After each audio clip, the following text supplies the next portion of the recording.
स्वागत है आप सबका जागरण न्यू मीडिया के इस लोकप्रिय कार्यक्रम जागरण डायलॉग्स में। इस प्रोग्राम में हम विशेषज्ञों के साथ आपके फायदे की बात करते हैं। नया साल दस्तक देने वाला है। नए वर्ष में नई शुरुआत कर हम अपने भविष्य को ज्यादा सुखमय बना सकते हैं, खासतौर से आर्थिक रूप से। आज की चर्चा इसी विषय पर, आपके फायदे के लिए, मिडिल क्लास के लिए। हमारे साथ हैं SEBI registered investment adviser Priyadarshini Mulya ji. Priyadarshini जी, आप सबको बताएंगी कि नए साल में आपकी फाइनेंशियल प्लानिंग कैसी हो और आपको किन छोटी छोटी बातों को नजरअंदाज नहीं करना चाहिए। स्वागत है प्रियदर्शनी जी। नमस्ते। नमस्ते सर, और सब व्यूअर्स को मेरा नमस्कार जी। प्रियदर्शनी जी, नए साल की शुरुआत फाइनेंशियल प्लानिंग के साथ करना लोगों के लिए कितना महत्वपूर्ण है, खासतौर से मिडिल क्लास के लिए? ओके, तो नया साल जो शुरू होने वाला है, हम कहीं ना कहीं कोई ना कोई ऐसे संकल्प या रिजोल्यूशन करते ही है। तो इस साल में ऐसा करें कि हमारे जो पर्सनल फाइनेंस है उसके ऊपर थोड़ा ज्यादा और ध्यान दें। हम जब मिडिल क्लास की बात करते हैं तो मिडिल क्लास हमारी सोसाइटी में जाना चाहता है उनकी वैल्यू सिस्टम्स की वजह से। कहीं ना कहीं वो बैलेंसिंग का काम करता है, मतलब सही तरीके से पैसे कमाने हो या फिर वो अच्छे से इन्वेस्ट करना हो, और सबसे बड़ी बात कि वो सही तरीके से खर्च करना हो। लेकिन आजकल थोड़ा ये बैलेंस जो है वो कहीं ना कहीं हिल रहा है। इसकी वजह से प्लानिंग की बहुत ज्यादा अहमियत है। हम बोल सकते हैं कि जैसे नई जनरेशन है, थोड़ा इनकम लेवल बढ़ रहा है, लाइफस्टाइल खर्चे थोड़े तरीके उसके बदल गए हैं। तो ये जो बैलेंस आउट करने के लिए अगर प्लानिंग हो तो एक सही तरीका मिलेगा हमारे फाइनेंसेस को, और मिडिल क्लास को इसकी बहुत ज्यादा फायदा होगा आगे जाके। नए साल में नया रिजोल्यूशन फाइनेंशियल प्लानिंग के साथ। जरूर। ग्रेट। अच्छा, एक बात बताएं कि फाइनेंशियल प्लानिंग में इमरजेंसी फंड तैयार करना, लाइफ इंश्योरेंस लेना, हेल्थ इंश्योरेंस लेना, या जो लोग ये काम कर चुके हैं, पहले इमरजेंसी फंड बना चुके हैं, लाइफ इंश्योरेंस ले चुके हैं, हेल्थ इंश्योरेंस ले चुके हैं, उनके लिए इनका रिव्यू करना कितना जरूरी है जब नए साल की शुरुआत हो रही है? तो ओके, तो हम ये बोल सकते हैं कि जिन्होंने पहले से इमरजेंसी फंड और ये इंश्योरेंस दोनों तरह के अगर लेके रखे हैं तो उन्होंने बहुत ही अच्छा काम किया है। हमने पैंडेमिक में थोड़ा अलग तरीके का एक्सपीरियंस किया है कि कहीं ना कहीं बहुत से घरों में सैलरी कट्स हुए या कहीं इनकम लेवल पे थोड़ा हमने ऊपर नीचे एक्सपीरियंस किया है कि वो आ रहा है। तो इसलिए अगर आपका इमरजेंसी फंड कहीं खत्म हो रहा है या आपके पास वो थोड़ा कम है अभी, तो आप जल्दी से जल्दी फिर से नई शुरुआत करके मंथली बेसिस पे वो फिर से क्रिएट करें, उसका एक रिव्यू लें। तो इसके लिए आपका जो मंथली एक्सपेंसेस है, चाहे वो फिक्स्ड एक्सपेंसेस हो, बिल्स पेमेंट या बच्चों के रिलेटेड कोई पेमेंट्स है, पेरेंट्स के रिलेटेड कोई पेमेंट्स है, उसका एक जो कैलकुलेशन है वो अमाउंट उसके 12 गुना तक का कम से कम आपके पास इमरजेंसी फंड होना चाहिए।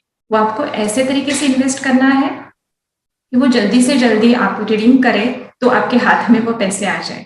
तो आप कोई डेडिकेटेड सेविंग अकाउंट में थोड़ा उसका पार्ट रखें, थोड़ा लिक्विड डेट फंड या कोई शॉर्ट टर्म बैंक एफडी, जो इंस्ट्रूमेंट आपको सही से समझ में आता हो और जिसमें ट्रांजैक्शन करना है, इसमें आपको वो इमरजेंसी फंड रखना है। जब लाइफ इंश्योरेंस और हेल्थ इंश्योरेंस की बात आती है, दोनों बहुत ही इंपॉर्टेंट है। लाइफ इंश्योरेंस मतलब हम सजेस्ट करते हैं कि टर्म इंश्योरेंस होना चाहिए, क्योंकि इंश्योरेंस और इन्वेस्टमेंट थोड़ा अलग रखें तो वो अच्छी तरीके से हमें फायदा देते हैं। तो हमारे घर में जो कमाने वाले व्यक्ति हैं उनको उनकी जिम्मेदारी ये है कि वो घर गृहस्थी को फिनेंशियली कंट्रीब्यूट करें। तो कहीं ना कहीं फैमिली उन पे फिनेंशियली डिपेंडेंट है, तो उनको अपने साल का जो इनकम है एक साल का, उसके 10 गुना तक का एटलीस्ट टर्म इंश्योरेंस का कवर लेना जरूरी है। तो ये थंब रूल है। जब भी हम प्लान बनाते हैं तो अलग से उसके कैलकुलेशंस भी होते हैं, लेकिन सही तरीके से सिंपल तरीके से मैं बोलूंगी कि एटलीस्ट 10 गुना तक का तो टर्म इंश्योरेंस कवर हमारे पास होना चाहिए।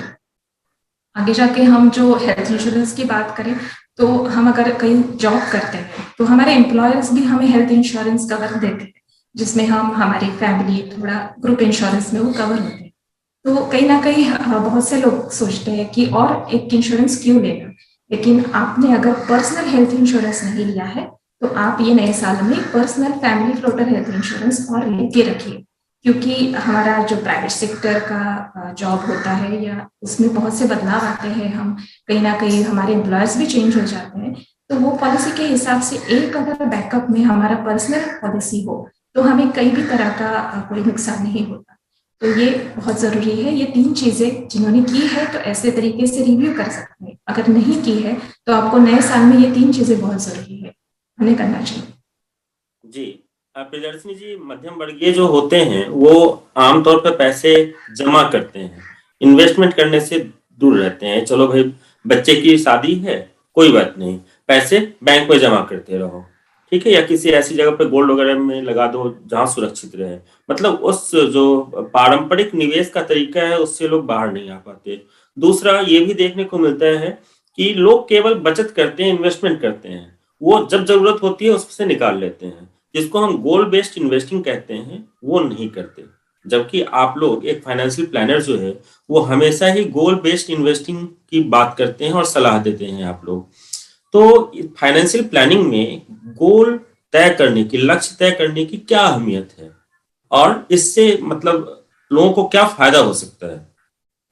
ओके, एक सिंपल हमारा डेली और रोजमर्रा का जो रूटीन है उसमें भी हम अगर कल हमें पता है कि ऑफिस में ये काम है या घर पे कोई मेहमान आने वाले हैं, उस हिसाब से हम सुबह जल्दी उठना, ऑफिस पहुंचना, वो काम निपटा के घर पे समय से आ जाना, ये सब डेली जो हमारे काम है वो भी हम थोड़ा प्लान करके करते हैं, क्योंकि कोई ना कोई लक्ष्य जरूर होता है उसमें। अगर इतना हम डेली लक्ष्य थोड़ा लेके रूटीन फॉलो करते हैं तो फिनेंस को भी वो लक्ष्य देने की बहुत जरूरी है। तो कोई गोल है, ध्येय है हमारे आगे, तो पैसे भी वैसे ही तरीके से इन्वेस्ट हो जाएंगे। नहीं तो कोई भी तरीके का रैंडम जो इन्वेस्टमेंट अगर करें तो जब भी हमें जरूरत है तो वो हमारा भी कष्टों से इतना कमाया हुआ पैसा हमारे काम में नहीं आएगा। और कहीं ना कहीं हमारा बिलीफ सिस्टम है कि 2-3 इंस्ट्रूमेंट्स में ही हम इन्वेस्ट करते हैं। तो कई घरों में ऐसे देखा जाता है कि सोना खरीद के रखा, तो शादी में हो या कोई इमरजेंसी हो तो वो बेचने के लिए, ऐसे हेजिंग के लिए। तो सोने पे ऊपर ज्यादा भरोसा है, कई बैंक एफडीज के ऊपर ज्यादा भरोसा है। तो ये अगर थोड़ा उससे बाहर निकल के जो अभी इन्वेस्टमेंट इंस्ट्रूमेंट्स है उनके बारे में बेसिक जान के अगर वो इन्वेस्ट हम आगे करें तो अच्छा रहेगा। और उसको भी गोल अगर देंगे तो वो इंस्ट्रूमेंट चूज करना, उसका तरीका इन्वेस्टमेंट का चूज करना ही आसान हो। मतलब आप ये कहना चाहती हैं कि अगर कोई गर्मियों की छुट्टी में छुट्टियां मनाने जाना चाहता है, उसके लिए पैसे जमा करना चाहता है, तो उसके लिए अलग इंस्ट्रूमेंट होगा, और कोई अगर जब 10 साल बाद अपनी बच्ची की शादी करना चाहता है तो उसके जो इन्वेस्टमेंट के इंस्ट्रूमेंट्स होंगे वो अलग होंगे। इसलिए लक्ष्य तय करना जरूरी है। हम उस पर भी आएंगे कि इन्वेस्टमेंट के क्या इंस्ट्रूमेंट चूज किए जाने चाहिए और किन मामलों में क्या होता है। तो ये तो हो गया मैडम, ठीक है। अब आगे बढ़ते हैं एसेट एलोकेशन की तरफ।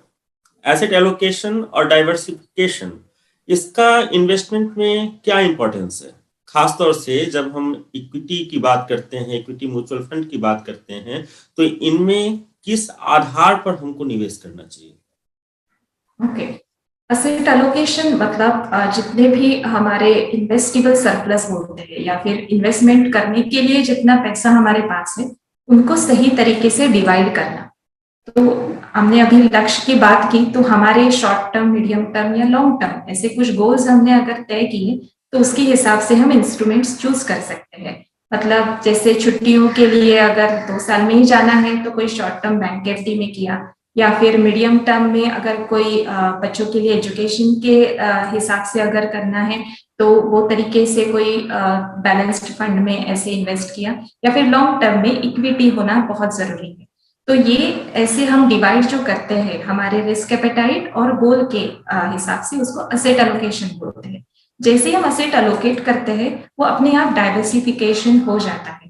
जैसे मैंने कहा कि कोई ना कोई 2-3 चीजों में या 2-3 इंस्ट्रूमेंट्स में हमारा अगर इन्वेस्टमेंट्स हम रिपीट कर रहे हैं तो उनको अगर डाइवर्सिफाई करें तो हर एक इंस्ट्रूमेंट का जो अलग अलग रिस्क है वो थोड़ा हम उसको स्प्रेड करते हैं। तो कई इक्विटी काम में नहीं कर रहा है, इक्विटी में रिटर्न कम है, तो डेट में अगर हमारा इन्वेस्टमेंट है तो वो हमें थोड़ा एक बैलेंस देगा या थोड़ा एक मेंटेन करेगा हमारे पोर्टफोलियो।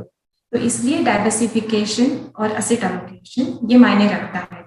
और हम इक्विटी की बात करें तो जो लॉन्ग टर्म गोल्स है, मतलब हमारा रिटायरमेंट हो या अभी बच्चे छोटे हैं, बच्चों के हायर एजुकेशन के लिए फीस इकट्ठा करनी है, तो वो आत्मनिर्भर तरीके से उनको अगर उनका सही तरीके का एजुकेशन हमें देना है तो अभी से इन्वेस्टमेंट करना चाहिए, तो इसके लिए इक्विटी का होना जरूरी है। बहुत से लोग इक्विटी को बहुत रिस्की समझते हैं या उनको लगता है कि रिटर्न ज्यादा मिलेगा, लेकिन ये हमारे लिए नहीं है। तो ऐसे नहीं है। मिडिल क्लास लोगों को तो इक्विटी का सहारा बहुत ही जरूरी है, क्योंकि लॉन्ग टर्म में उनके लिए ये बहुत ज्यादा सही साबित होगा। और इक्विटी में इन्वेस्टमेंट के लिए आप क्या सलाह देंगे, किस मतलब माध्यम का इस्तेमाल किया जाए? इक्विटी मतलब शेयर्स परचेज भी होता है, जो हम इसको स्टॉक्स जो बोलते हैं, लेकिन उनमें भी इन्वेस्ट कर सकते हैं, और इक्विटी म्यूचुअल फंड्स भी होते हैं। अगर हम मिडिल क्लास की या हम जो सैलरीड क्लास है उनकी अगर बात करें, तो अगर हमारे पास पूरा रिसर्च है, हम उसमें डेडिकेटेडली अगर सोच सकते हैं स्टॉक्स के बारे में, स्टडी कर सकते हैं, अभ्यास कर सकते हैं, तो उसमें हम ले सकते हैं, थोड़ा इन्वेस्टमेंट कर सकते हैं। लेकिन गोल बेस्ड इन्वेस्टमेंट अगर करना है तो इक्विटी म्यूचुअल फंड में इन्वेस्टमेंट करना चाहिए। हमारा सैलरी, हमारा इनकम अगर हर महीने आ रहा है तो हम इन्वेस्ट भी हर महीने कर सकते हैं सिस्टमैटिक इन्वेस्टमेंट प्लान के लेके। तो हर महीने डिसिप्लिन तरीके से हमारा इन्वेस्टमेंट हो जाएगा, और लॉन्ग टर्म में हमारा गोल भी अचीव होने में आसानी होगी। जी, मतलब कहने का मतलब ये कि अगर आपको अपना फाइनेंशियल गोल पूरा करना है तो उसके लिए डिसिप्लिन्ड वे में आपको इन्वेस्ट करना होगा। ऐसा नहीं कि अगर जो कॉर्पस आप बना रहे हैं अपने गोल के लिए, बीच में उसमें से कुछ निकाल लें, कुछ डाल दें, ऐसा तो नहीं। डिसिप्लिन तरीका हो तो खर्चे भी ऑटोमेटिकली हमारे कंट्रोल में आ जाते हैं। एग्जैक्टली, आपने बिल्कुल सही बात कही है। अच्छा, चाहे इंश्योरेंस हो या हम कोई इन्वेस्टमेंट करते हैं, तो आमतौर पर लोग क्या करते हैं, चलो इन्वेस्टमेंट किया हो गया, उसमें नॉमिनेशन का क्या महत्व है? नॉमिनी क्यों बनाना चाहिए? नॉमिनी मतलब चाहे वो निवेश हो या फिर किसी बीमा पॉलिसी में, नॉमिनेशन होना बहुत ही जरूरी है। अगर हम दोनों तरीके से सोचेंगे, अगर कोई बीमा पॉलिसी है, समझे कोई लाइफ इंश्योरेंस पॉलिसी है, तो ये जो इंश्योर्ड व्यक्ति है उनको अनफॉर्चुनेटली कुछ हो गया, उनकी डेथ हो गई, और नॉमिनेशन है ही नहीं, और नॉमिनेशन है लेकिन नॉमिनी को पता ही नहीं है कि पॉलिसी में उनका नाम एज ए नॉमिनी है, तो कहीं ना कहीं वो जो उनका फिनेंशियल डिपेंडेंस है वो व्यक्ति पे, वो और ज्यादा प्रॉब्लम में आ जाएगा। एक तो भावनिक बहुत तरीके से वो गुजर रहे हैं, लॉस है उनके लिए, और ये फिनेंशियल जो है बर्डन एकदम से आता है। तो नॉमिनेशन अगर है तो वो व्यक्ति को वो पॉलिसी का अमाउंट सीधे तरीके से मिल जाता है, वो क्लेम कर सकती है, और उनका आगे का जीवन जो है वो फिनेंशियल इंडिपेंडेंस से वो व्यतीत कर सकती है। दूसरी चीज, निवेश का जो हम बात करें, निवेश में भी नॉमिनेशन होना इसलिए जरूरी है कि आगे जाके अगर वो व्यक्ति नहीं रही या उनको कुछ हो गया अनफॉर्चुनेटली, तो भी उनके जो असेट्स है वो उनके जो डिपेंडेंट्स है, उनकी वाइफ हो या बच्चे हो, उनको मिलना चाहिए, पेरेंट्स हो, उनके पास उनका जो कमाया हुआ पैसा उन्होंने इन्वेस्ट किया वो सही तरीके से आना चाहिए। कई बार ये नॉमिनेशन होता ही नहीं है, और कई बार नॉमिनेशन होता है लेकिन घर के व्यक्ति को ये पता ही नहीं होता, क्योंकि फिनेंशियल डिसीजन कोई एक व्यक्ति लेता है और उसकी नॉलेज बाकी के लोगों को नहीं होती। तो नए साल में अगर नॉमिनेशन नहीं है आपके पास तो सबको नॉमिनेशन को करना चाहिए, और उसकी जानकारी घर में सबको होनी चाहिए। जी, तो जागरण डायलॉग के जो दर्शक हैं उनसे हम बताना चाहेंगे, जैसा आपने कहा कि नए साल में अपने जो भी बीमा कवर है या जो भी आपका इन्वेस्टमेंट है उसमें नॉमिनी जरूर डालें। साथ में जिनको आप नॉमिनेट कर रहे हैं, उनको, जिनको आप नॉमिनी बना रहे हैं, उनको इस बारे में सूचना अवश्य दें, ताकि आने वाले समय में भविष्य में किसी भी तरह की परेशानी ना हो। अच्छा, अभी हमने देखा है कि पैंडेमिक टाइम में लोगों की इनकम जो है बहुत ज्यादा प्रभावित हुई है। ऐसे में जरूरत आ पड़ती है कि जो हमारी कमाई है अभी, उसके जरिए हम एक पैसिव इनकम की भी कोशिश करें कि अप्रत्यक्ष रूप से हमारे पास कुछ पैसे आते रहे, आय का एक दूसरा छोटा ही सही स्रोत खुल जाए। इसके क्या क्या जरिया हो सकते हैं, क्या क्या माध्यम हो सकता है, हम ये कैसे प्राप्त कर सकते हैं? ये पैंडेमिक ने बहुत बड़ी सीख दी है हम सबको, स्पेशली हम मिडिल क्लास लोगों को, इसलिए क्योंकि एक जॉब जो है या एक कोई बिजनेस है उस पे ही हमारा डिपेंडेंस है, हमारा इनकम आ रहा है, उससे घर चल रहा है, और कहीं ना कहीं हमारे साथ हमारी फैमिली भी वो जो सोर्स ऑफ इनकम है उस पर कहीं ना कहीं निर्भर है। तो पैसिव इनकम को मैं हैप्पी इनकम बोलती हूँ सच में। तो क्या होता है कि हम सब जो जॉब या कहीं पे करते हैं, तो कहीं ना कहीं हमारे जो इंटरेस्ट है, एरिया ऑफ इंटरेस्ट, उसमें शायद वो ना हो, लेकिन हर व्यक्ति का कोई ना कोई हॉबी होता है, कोई ना कोई स्किल होता है जिसको उनको मटेरियलाइज करना चाहिए। चाहे वो वीकेंड पे वो काम कर सके या फिर ऑफिस के बाद उसका रूटीन खत्म करके कुछ 1-2 घंटा दे सके, जिससे वो उसका कोई इनकम सोर्स जनरेट कर सके। तो किसी को अगर कुकिंग की हॉबी है या कोई गाना अच्छा गाता है तो वो क्लासेस ले ले, कुकिंग की है तो एक साइड बाय साइड वीकेंड पे कोई ऑर्डर्स या ऐसे छोटा सा किचन शुरू करे, तो उनको खुशी भी मिलेगी वो काम से, और कोई ना कोई जो डिपेंडेंसी है तो वो भी धीरे धीरे कम हो जाएगी। आप अगर कमा रहे और आपकी वाइफ अगर घर पे ऐसे संभाल रही है, जो बहुत बड़ा काम है, लेकिन फिर भी आजकल के पैंडेमिक की वजह से हमने ये सीखा है कि कहीं ना कहीं ड्यूअल सोर्स ऑफ इनकम अगर है तो अच्छा रहेगा।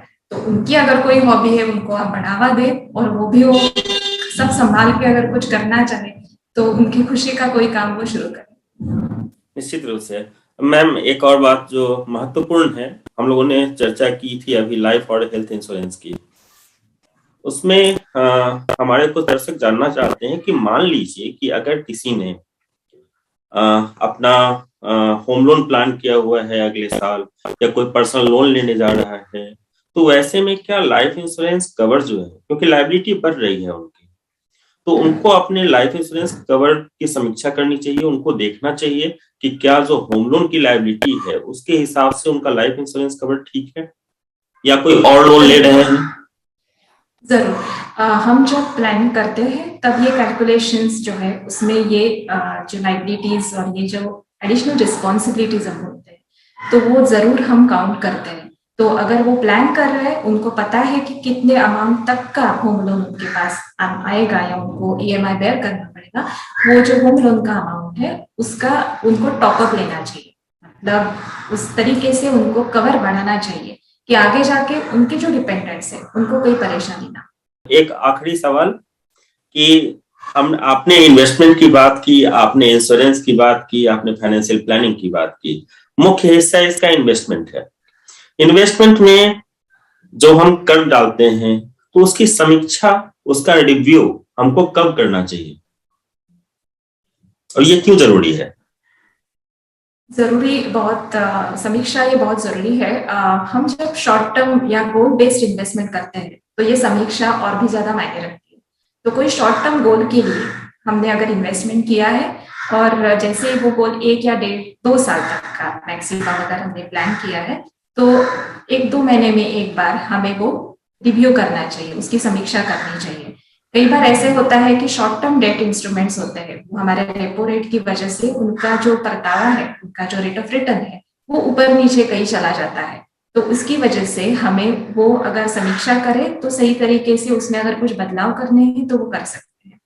अगर लॉन्ग टर्म की बात करें तो 6 महीने में या साल में एक बार हमें पूरा का पूरा डिटेल रिव्यू या समीक्षा हमारे सब इंस्ट्रूमेंट्स की करनी चाहिए, सभी इन्वेस्टमेंट की, क्योंकि वो ज्यादा से ज्यादा इक्विटी बेस्ड होना चाहिए और मार्केट का वॉलेटिलिटी हमेशा ऊपर नीचे होता ही रहता है। लेकिन हमारा लक्ष्य अगर दूर है तो हमें डरने की जरूरत नहीं, 6 महीने में एक बार भी करें तो भी अच्छा है। जी मैम, आपने नए साल में फाइनेंशियल प्लानिंग के काफी सारे मतलब टिप्स दिए हैं और मार्गदर्शन किया है हमारे दर्शकों का।